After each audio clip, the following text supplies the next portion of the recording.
This is a CBS News Special Report. I'm Jericka Duncan alongside Major Garrett at CBS News headquarters here in New York. Good morning and thank you for joining us. The nation is about to begin its final farewell to our 39th president, Jimmy Carter. Good morning, everyone. 6 days of honors that will include lying in state at the U.S. Capitol Rotunda and a state funeral next Thursday at the National Cathedral in Washington. More than half of the current U.S. population was born after Jimmy Carter served as president from 1977 to 1981. For some, the days ahead will be a chance to hear his story for the very first time. For others, a chance to hear it again. But whether you're hearing it for the first time or you remember parts of it, it is a remarkable American story of a man who rose from peanut farmer to the most powerful office in the world. Carter served just one term in the White House, but went on to have, by many accounts, the longest, most productive, and most admired post-presidency in our history.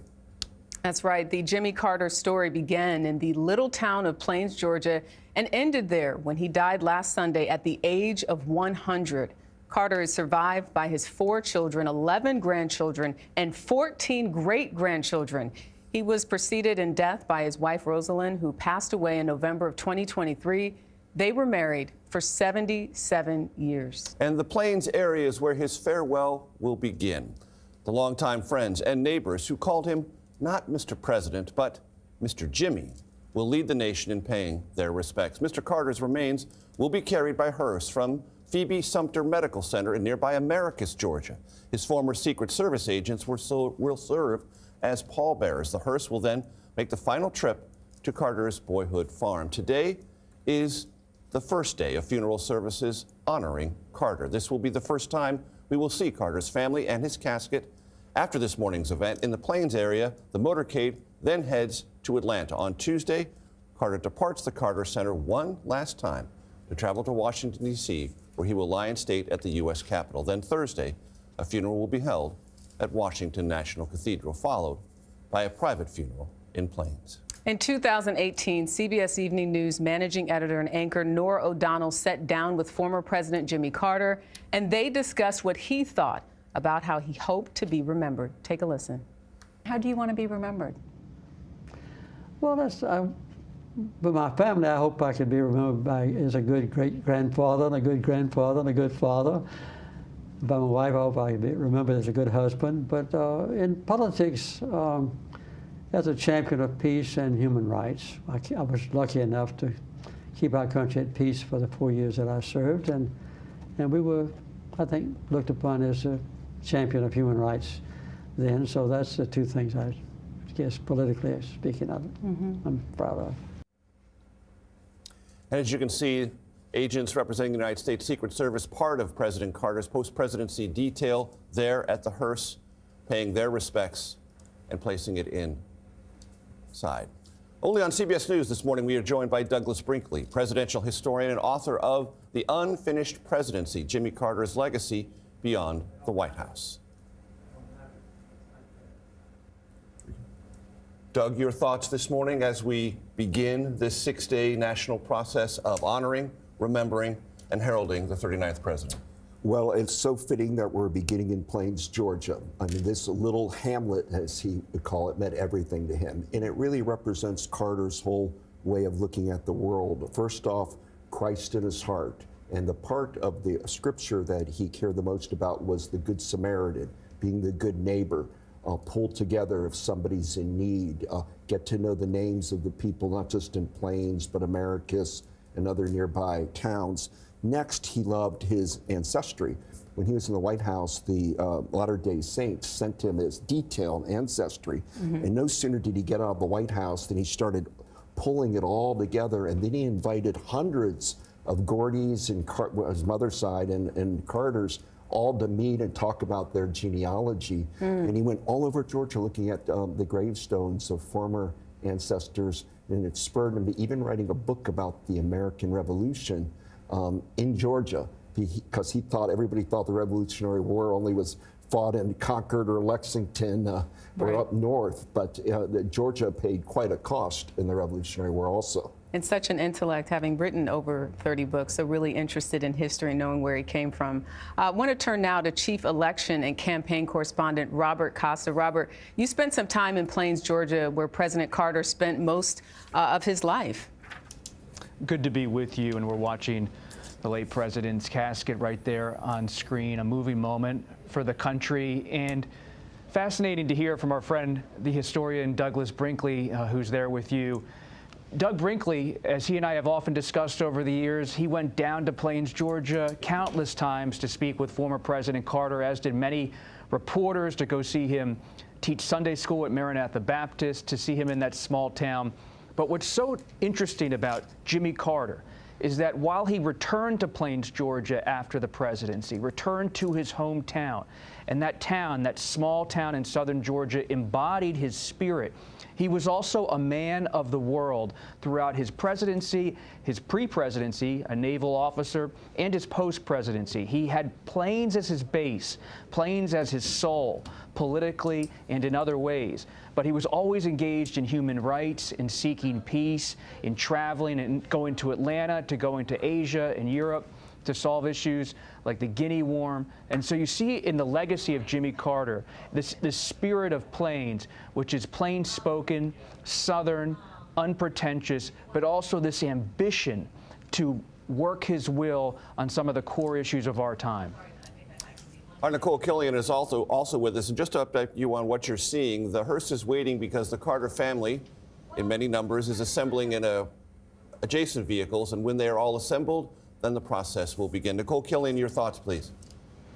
Well, as we watch the hearse in front of Phoebe Sumter Medical Center, it's important to note that this is in Americus, Georgia, which is just a couple of miles outside of Plains. And while certainly Plains was the home of Jimmy Carter, it really is that whole region there in southern Georgia that embraces him. He is their native son, and certainly this medical center tended to him many times, kind of in his final years, up until the time that he entered hospice care, where he then spent his final years there in Plains. So this is a very important location, certainly to the former president, to his family, and will be the beginning of his journey as this hearse makes its way through Plains, ultimately up to Atlanta. The state of Georgia as a whole, you know, again, this is its native son.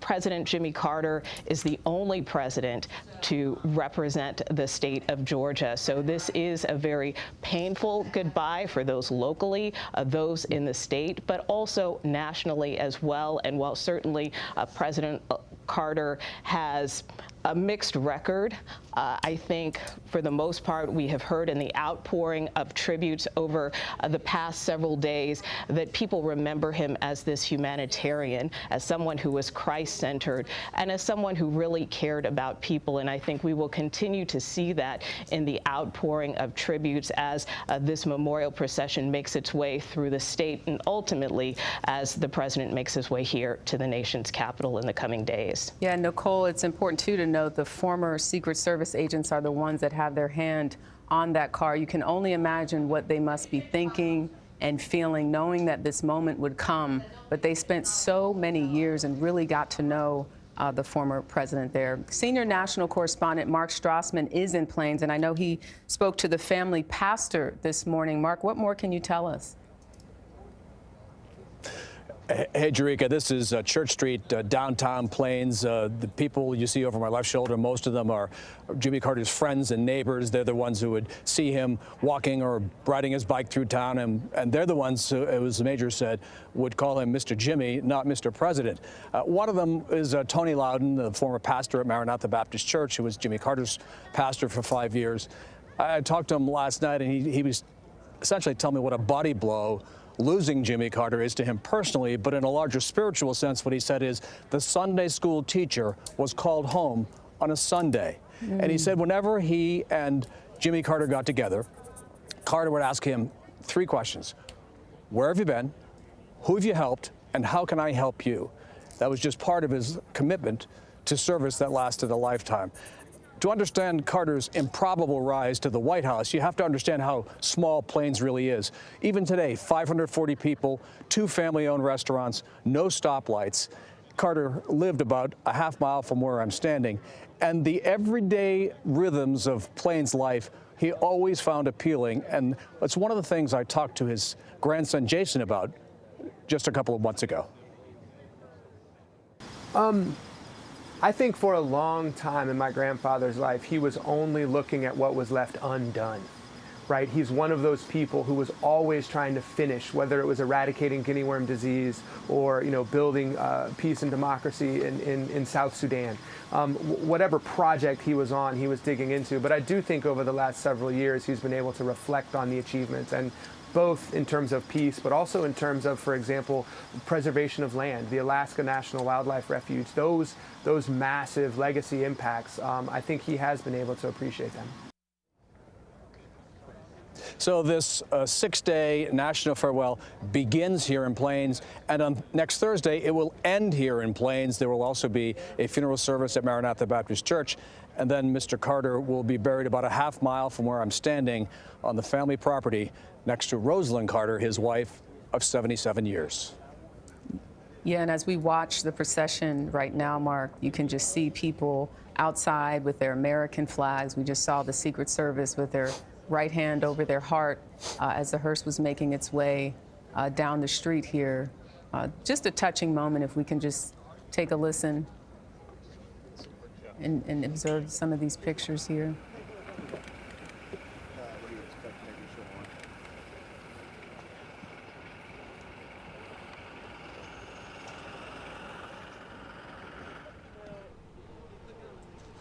When President Carter, as you mentioned, Mark, is buried at his home in Plains, he will be reunited with his wife, Rosalind. She was a friend and neighbor of the Carter family as a child. After their first date, Jimmy Carter told his mother, "She's the girl I want to marry." That marriage lasted 77 years. Got a lot of people that don't even live to be that old. The two were the longest married presidential couple in the United States history. Rosalind passed away in November of 2023 at the age of 96. And, when I think about what he represents, again, for people who are just sort of being introduced to him, to hear about him as a man and as a family man, but also, again, what he did after his life. But that says something, 77 years, there's no getting around that. That's a big deal. And the town of Americus is where they shared a lot of joys, because in Americus is where Habitat for Humanity was headquartered. Mm-hmm. It was Reverend Millard Fuller, very eccentric kind of character, who created up the idea of Habitat. And instead of the big public housing in urban areas that were being built in Chicago and New York and elsewhere in the 70s, Habitat did smaller homes. So they would regularly be in Americus for the Habitat offices and board meetings. Secondarily, Rosalind Carter, her long shadow, like the Carter Center in Atlanta is for Jimmy Carter, hers is there in Americus at Georgia Southwestern, where her Institute for Mental Health is there. And when she took on the issue of mental health, it was stigmatized. Mm-hmm. And she did more than anybody to talk about that, shed light that you should not be embarrassed about it. And you see throughout their lives, both Jimmy and Rosalind Carter finding a lot of healthy, good times trying to help people that had mental illness and people that were in jail and that they thought should not be incarcerated. Mm-hmm. And Doug, picking up on that point, I want to go back to Robert Costa, who is with us in Washington. Robert, it was enormously important for all of Jimmy Carter's political career to have Rosalind at his side, and was visible in the White House and was not only a fierce internal advocate for him, but an external one as well. And Mrs. Carter did not love the idea of coming back, at least initially, to Plains. Not at all. She really enjoyed that life of being a spouse in the United States Navy, traveling the world and traveling the country with then Officer Jimmy Carter. But after Carter's father passed away, he wanted to return to the family's peanut warehouse and the peanut business, the shelling business down in Plains, and she came with him.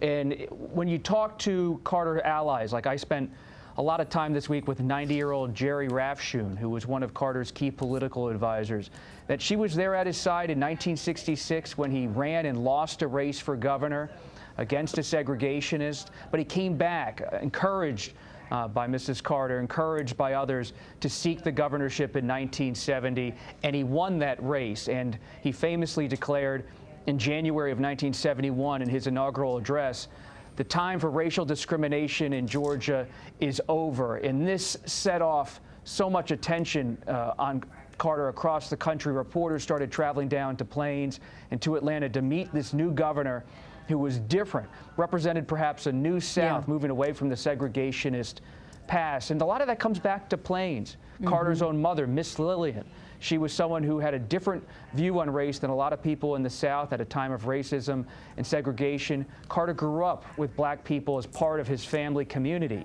in a way that a lot of people in the South did not at the time. Yeah, and Rosalind, as we see pictures of the two of them, clearly supported her husband in that way and gave so much of herself as someone who was attached to a president, a governor, a state senator. I want to turn back to Mark Strassman because I know he's got an interesting story to talk about in reference to the rocking chair and Miss Rosalind Carter. Tell us about that, Mark. Yeah, if you go to Jimmy Carter's office at the Carter Presidential Center, there's a handmade wooden two-seat rocking chair. And this is where Mrs. Carter would sit during meetings that she was part of. And Jason Carter, the Carter's grandson, also told me he could not count the number of times that he walked into that office to find Jimmy and Rosalind Carter, his grandparents, sitting in that rocking chair side by side, just chatting. And as another illustration of just how, even when they weren't together, they were never far out of mind. In Jimmy Carter's office, if you sat in the chair and looked straight across the office, there's a portrait of Rosalind Carter on the far wall. If you go into Rosalind Carter's office and sit in her chair, there's a portrait of Jimmy Carter on the far wall. So 77 years, constant companions, surely mutually inspiring to each other. And as Jason Carter said, one of the things that he celebrates most about his grandparents is that they had a true love story. You know, as we behold the images this morning, as this begins the 6-day national process of saying farewell to our 39th president, it's worth pointing out that these procedures have an intentionality to them. They are studied, they're prepared, presidents are involved in this. The planning for this began, you might not believe this, but it's true, in 1986. And it began with the Secret Service detail for former President Carter. That's the first images we saw. There's a reason for that. The bond there is important, and CBS News reporter Nicole Scango recently spoke with a few of those Secret Service agents who've been with Carter for the years, traveled the world with them. Nicole, catch us up. Yeah, that's exactly right, Major. The world knew him as President Carter, his neighbors knew him as Mr. Jimmy, and his Secret Service protective detail codenamed him Deacon for his deep conviction, his deep faith, and of course they knew wherever they were traveling around the world. And we spoke with agents who had visited more than 140 countries with former President Carter. They always knew they would be returning to Plains, Georgia come Sunday so he could give that Sunday school lesson at church. I want to share with our viewers a conversation we had with 4 former special agents in charge. We've seen all of them today act as pallbearers carrying the casket to the hearse. Special agents in charge, Don Witham, Nick Steen, Bill Bush, and Alex Parker. Together, they have 46 collective years of protective service to the former president. Take a listen at our conversation. He wanted to come back home, right, and he started his life here and he wanted to end it here. And I think it speaks volumes of their marriage, because the one thing for sure is he wanted to be with her. And they picked their spot, and a spot that they enjoyed walking together. And they picked it too. That's correct. Because they picked it. I was there when they did it too. They picked it. Yeah. Yeah. What was that conversation like? To me, it was almost like, okay, you're planning for your death and you know where you want to be buried. To me, I thought that was very, very telling as to what kind of person that he is. He had vision in life and in death. Yes, yes. Vision in life and in death, and you saw Alex Parker there. This photo I want to share with our viewers. In 2002, when Carter won the Nobel Peace Prize, he called on Alex Parker. He had the Secret Service protective detail at the time assembled, all of the members, so they could take a picture with the Nobel Peace Prize. He told his agents as they gathered that night that they were as much a part of this as he was. A really special bond between the two of them. And as you know, there are a lot of superlatives that are associated with former President Carter, longest living president. It also marks his post-presidency, the longest ever Secret Service protective mission. And that mission really evolved in his later years, with agents looking after, not only his security, but his health, his well-being. I spoke with Special Agent in Charge Don Witham, who told us that as recently as this past 4th of July, the former president was actually still traveling about planes, celebrating. In fact, he had told his agents that he wanted to see the 4th of July fireworks display. And so this is where the secret and Secret Service comes in. Agents discreetly brought him to nearby Americus so that he could partake in, under the cover of darkness without anyone else knowing, one last fireworks display. He watched it for over 30 minutes before returning to his home in Plains, Georgia. One last celebration for the Navy sailor turned American president, guys. Yeah, and it says so much just about the type of man that he was to want to take that picture, like you said, with Secret Service. I heard a story where Andrew Young, Ambassador Young from Atlanta, was running for office, and he said he was in a restaurant and he noticed that Mr. Carter went and shook the hands of the people in the kitchen staff, and he realized it wasn't enough to just talk to the people that were out there, and he took that observation and he did the same. So it's remembering everyone that it takes to keep him safe, but also especially as a president that makes this country go round and round, making everyone feel special. President Carter's contribution to global public health is also being listed as one of his top accomplishments. He spoke to CBS News chief medical correspondent Dr. John LaPook back in 2007. I would say that the greatest challenge that the world faces today is a growing, increasing chasm between rich people and poor people. And the more difference there is between us, the less attention we pay to them, the less communication we have with them, the less inclined we are to understand their problem or to recognize even that they exist, much less to help them overcome their plight. And Dr. John LaPook joins us now. When you hear that, that was 2007. How does that hit today in 2025? Of course, the wealth disparity, the difference between the rich and the poor has gotten a lot worse. And it's a perfect example of how much he cared about the little guy and about health equity. And people have been talking about guinea worm. It's just a perfect example of how he was able to have all of his power. And instead of just using it for one self-aggrandizing way, he brought together public, government, private, drug companies to do what he wanted to do. And it was like there were 3.5 million cases of guinea worm, which is a devastating disease, in 1986. And he brought together all sorts of partnerships to try to eliminate that. And an example of how he used his political power is, of course, there was a big civil war going on in Sudan. And he brokered a 6-month ceasefire in 1995 that allowed people to get in there and do the sanitation cleanup that was needed. And actually, at the same time, they also said, all right, we're going to give you some shots and some polio vaccinations. When I spoke at the very beginning, it was 3.5 million. And at the last count, there are 11 cases of guinea worm.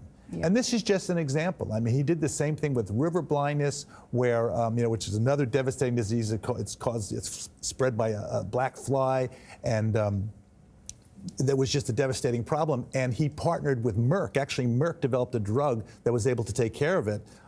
And the problem was getting it the last mile to people in the villages. And so Merck said, okay, we're going to give it. We're going to donate it for free forever.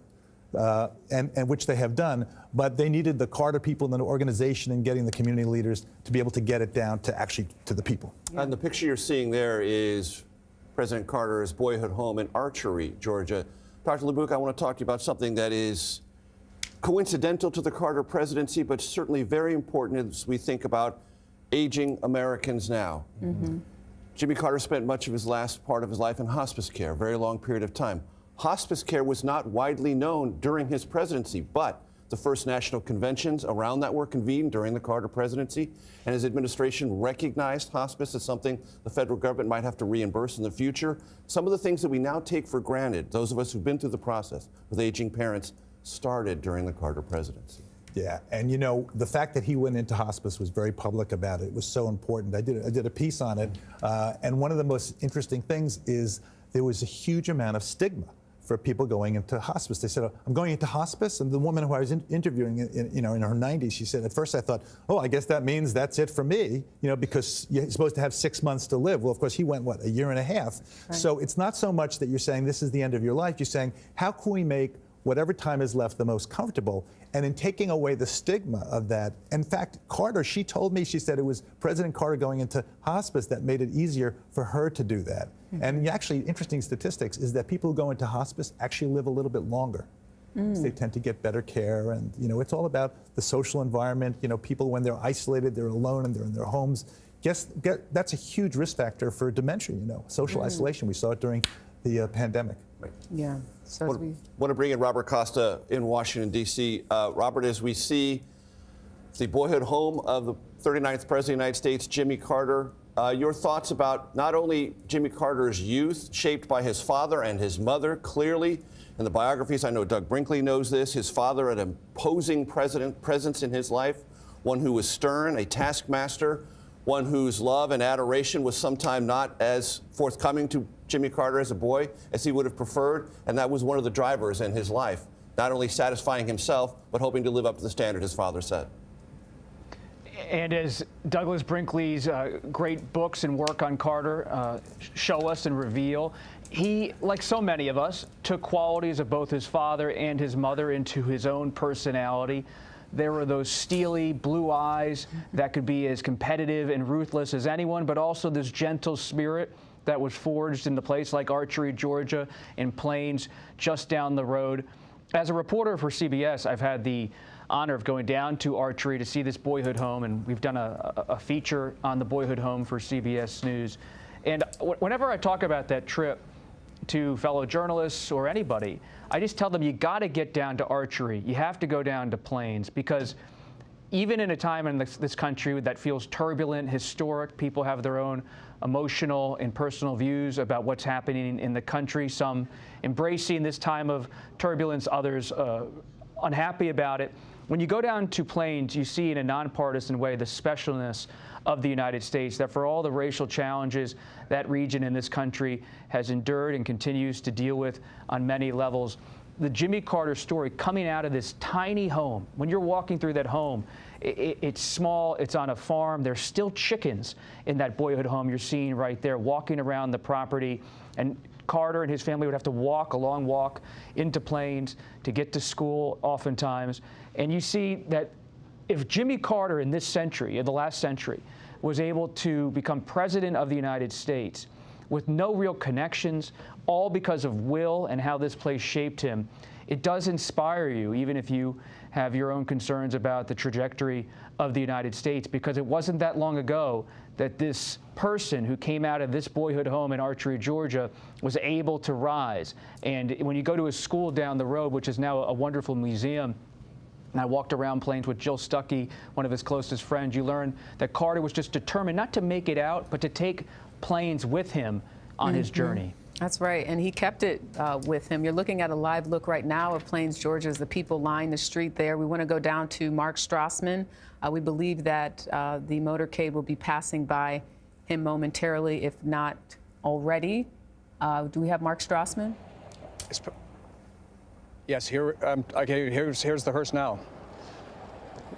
39th President of the United States, just past us. And Mark, what's the mood down there? I mean, we don't hear anything. It seems very quiet, and people have the American flags, but I would imagine there's some tears there too. But as me and Major were talking before we started, this is really a moment to celebrate his life, to honor this man who did so much even after becoming the 39th president. And I think all of that is part of what's happening here. But I think in this moment, Jericka, you have to remember that this to them is not just the death of a president, but a death in a small town. Mm-hmm. And many of these people, his friends and neighbors, had a personal relationship with Mr. Carter, and for them, there's a realization now that is over. And so the crowd grew here over the last hour. There are probably several hundred people here, which may not sound like a lot of folks until, again, you consider what a small town, what a small community Plains really is. So it's it was very quiet when the hearse passed by, very, very somber, very respectful.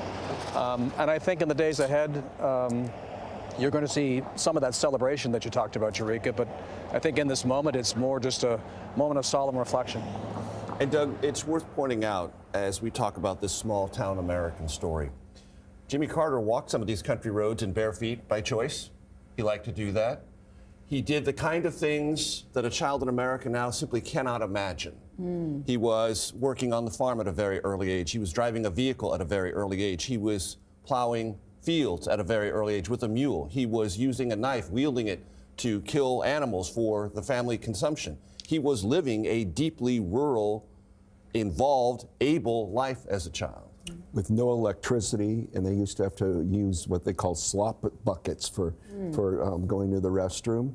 At Archery, his father, all the animals had to have a purpose, meaning to be killed. They would butcher hogs, the chickens had to give their eggs. The exception was a pony. And Jimmy Carter got very protective that the pony actually gave him rides places, so the pony could stay with them. The pony ended up having offspring, and they would give them away. But this pony became Carter's close friend. The big change from that agricultural moment, though, is in Plains. President Carter told me when the Georgia state opened an agricultural way station. That's the bleed over effect from the New Deal of soil conservation service, of what pesticides to use, how do you grow a new kind of hybrid plant. And it's right there down the road from Carter's house. He'd go there all the time and talk to those agricultural specialists. So when I went with Carter to places like Haiti, he would meet somebody in need, and he would go say, I'm going to go through the ag station in Georgia. You need 2 tractors. He'd write them down, and then they'd find what they needed in Haiti. Wow. So he had his whole, he was a little bit of a jump ahead on modern agriculture, living just down the road from a station like that. Not a passive farmer, but someone who studied agronomy and worked on it very well. And the bad side effect was after World War II, we started spraying all over there a lot of pesticides. So you have his family, when Carter was in the Navy and away, his family dies of pancreatic cancer. Right. Many think from the sprayings of DDT-like substances. So his mother died of pancreatic cancer, and brother Billy, sister Gloria, sister Ruth, and a genetic component. On, a genetic component, and they all died of pancreatic cancer, where Carter was in Hawaii, Carter was in Asia, Carter was in New England, and he avoided that horrible disease. And when we speak about his childhood, I want to turn to Nicole Killian, just about the influence that spending time with African-American families also had on him, because his father had this farm. You had a lot of African-American families that were sharecropping. He talks about being the only white family in Archery. Yeah, that's right, Jericka. And I do want to point out, because you can kind of see it in that image there, that big farm bell that is suspended above the crowd there, which really is about the title of his book, one of his many books, An Hour Before Daylight, because that bell would ring an hour before daylight, before, when the family would rise and tend to the crops, tend to the livestock. And so there is a lot of significance there. We will hear that bell ring 39 times today in honor of the 39th president. But as you mentioned, the president at the time when he was a young boy worked alongside not only his family, but among a number of African-American families who lived in the community, some of whom were tenants on the farm. He talks about one family in particular, the Clarks, a woman by the name of Rachel Clark, an African-American woman, calling her one of the most remarkable and most significant, someone who had one of the most significant and lasting impacts impacts on his life. Someone who taught him, in his words, how to behave, shared religious and moral values with him. So he really credits not only African-American women with his rearing, in addition to his own parents, but also these life experiences that he had alongside African-American children, where he didn't see color at the time, at a time of great segregation in an era of Jim Crow. And so that is certainly something that has shaped his views as he evolved into an adult. Nicole, you have beautifully set us up for this moment, which I want to describe. The motorcade, as you can see, coming to a very gentle stop in front of Jimmy Carter's boyhood farm in Archery, Georgia, just a few miles from Plains. It's now part of the Jimmy Carter National Historical Park. The National Park Service is honoring Carter with a salute, and by ringing, as Nicole indicated, very soon, that farm bell that Jimmy Carter wrote about in that book 39 times. Because, of course, 39, recognition of Carter's place in our history, 39th President of the United States. When that begins, we will let you know who's ringing the bell. Should happen momentarily. And we see the folks there saluting the motorcade, saluting the flag, and here goes the bell ring.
And in such intimate, historic moments, it's worth noting that is Park Ranger Randy Diller, who rang the bell 39 times. Jericka?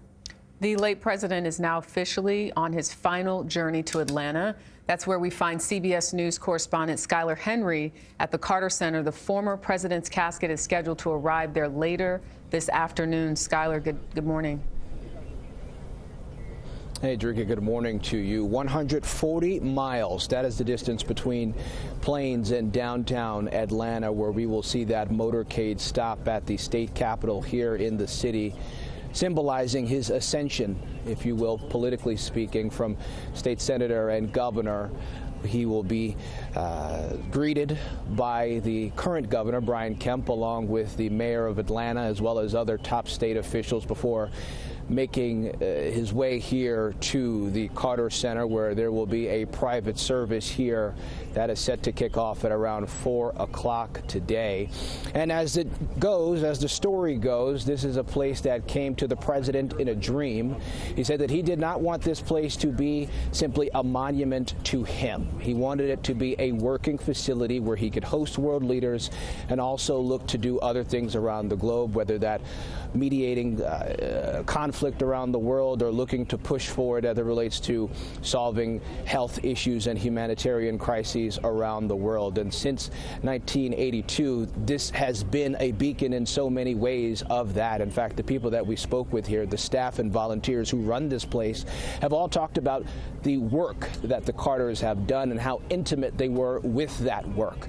I'm thinking of Buddy Smith, one of the groundskeepers here, who helped build the Carter Center and then eventually got a job here back in 1986, who talked about the work that the president did every single time he came to the center and how he grew to know him intimately, so much so that the two would go to Atlanta Braves baseball games. I'm thinking of Laura Newman, one of the senior advisors for the Carter Center, who worked with the president intimately, and the president actually helped her with the adoption of her child. And that is just something that we have grown to learn over the course of this week, just the intimate relationships that not only the president but Rosalind Carter and how they have grown to just build this bond here with the people who work here at the Carter Center. And so we will see them at that private service a little later on this afternoon. We will also hear from the eldest Carter child, Chip, along with Jason Carter, their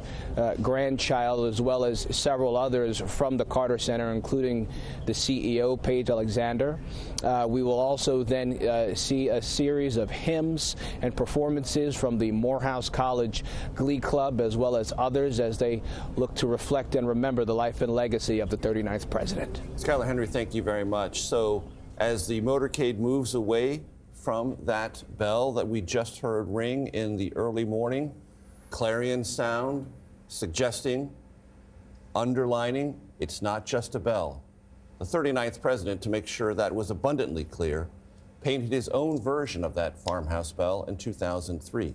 It's oil on canvas. The title, Farm Bell, and hangs at the Carter Center. I want to bring back presidential historian Doug Brinkley. Doug, you're a presidential historian. We've established that. How do you measure ambition? Well, the first yardstick for Jimmy Carter was that 140 miles from Plains to Atlanta.